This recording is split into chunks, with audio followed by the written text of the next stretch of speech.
Assalamualaikum warahmatullahi wabarakatuh. Alhamdulillahirabbil alamin. Allahumma sholli ala Muhammad wa ala ali Muhammad.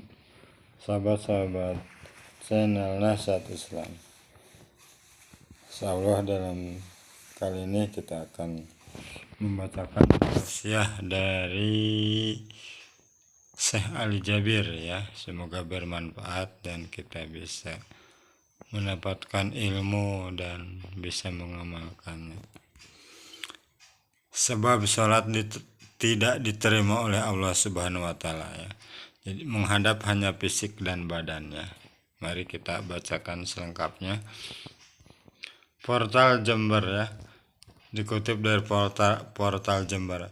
Selama sehari 24 jam kita tentu mengerjakan sholat 17 rakaat yang terbagi dalam 5 waktu ya. Jadi sehari semalam itu kita sholat 17 rakaat 5 waktu, itu artinya zuhur 4, asar 4, maghrib 3, isya 4, subuh 2 rakaat, dijumlahkan semuanya 17 rakaat ya. Jadi dalam sehari semalam itu kita melaksanakan sholat wajib 17 rakaat. Mari kita lanjutkan, baik yang laki-laki ataupun perempuan.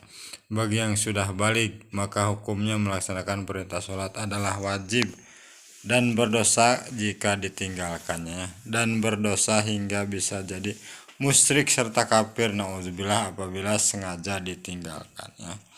Jadi sholat 5 waktu hukumnya wajib, apabila ditinggalkan maka bisa dosa, bahkan bisa sampai derajat kafir na'udzubillah ya. Tetapi cara dan waktu orang dalam sholat pastinya berbeda-beda, juga beragam.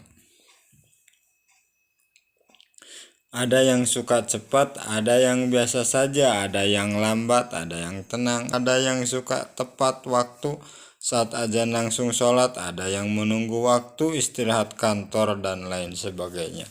Saat mengerjakan sholat, dikatakan Syekh Ali Jabir, ternyata ada perbedaan 2 macam diantaranya orang-orang sholat.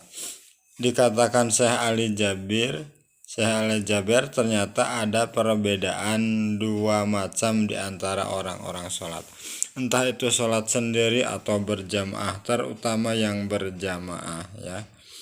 Hal ini diungkapkan oleh Syekh Ali Jabir dalam akun YouTube kompilasi tausiah. Jika berbeda antara orang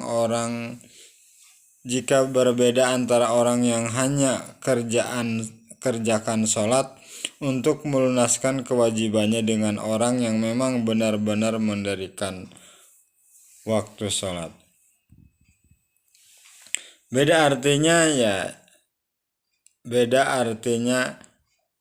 yuqimunas sholah dan yusollun.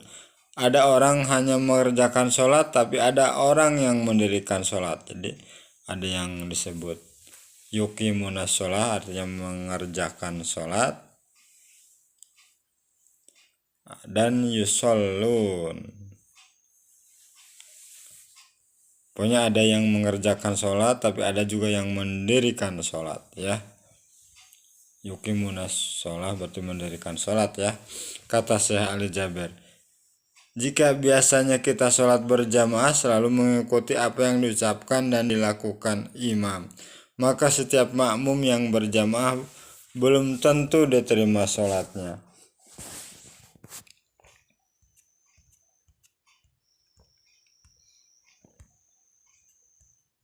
Bahkan meskipun sama-sama mengikuti sholat berjamaah, ada 2 orang sholat di saf pertama, sama-sama ruku, sama-sama sujud, sama-sama membaca Al-Quran, tetapi satu diterima oleh Allah, satu tidak diterima oleh Allah, ujar Syekh Ali Jabir. Orang yang tidak diterima sholatnya tersebut dikarenakan dirinya sholat hanya menghadap Allah dengan fisik dan badannya saja.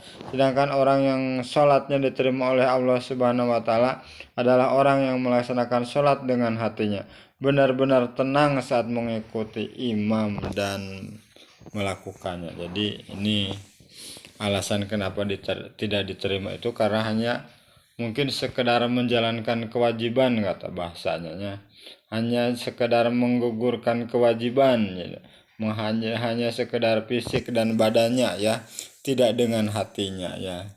Kita jangan salah paham ya. Jadi jangan sampai salah paham, maksudnya gini, karena takut tidak diterima udah aja nggak sholat, bukan berarti gitu ya. Kita harus tetap melaksanakan sholat dan kita berusaha untuk selalu meningkatkan kualitas sholat kita ya.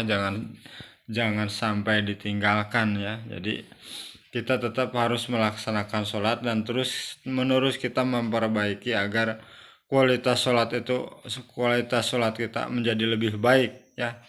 Kalau sekarang merasa belum diterima ya kita harus tetap berusaha sholat, diikuti dengan hati agar diterima oleh Subhanahu wa Ta'ala, dan kita memohon ampun kepada Allah, banyak istighfar. Maka setelah sholat kita diajarkan istighfar untuk memohon ampun kepada Allah, yang tentunya selama sholat kita banyak tidak fokus, kurang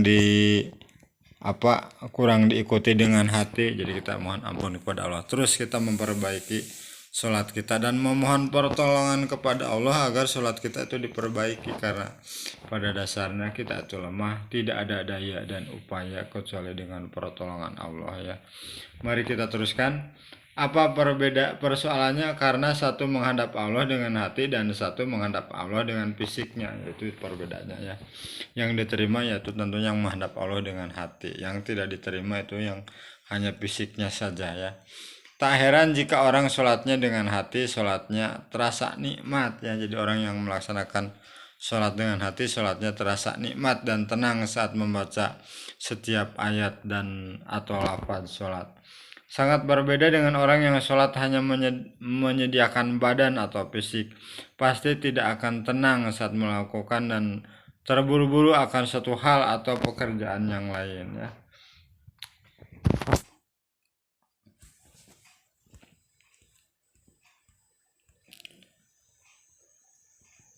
Bisa tenang bacanya, tenang rukunya, tenang sujudnya. Beda sama orang yang keburu-buru melaksanakan sholat ya. Jadi maka jangan terburu-buru melaksanakan sholat, dan nggak mungkin bisa tenang ya.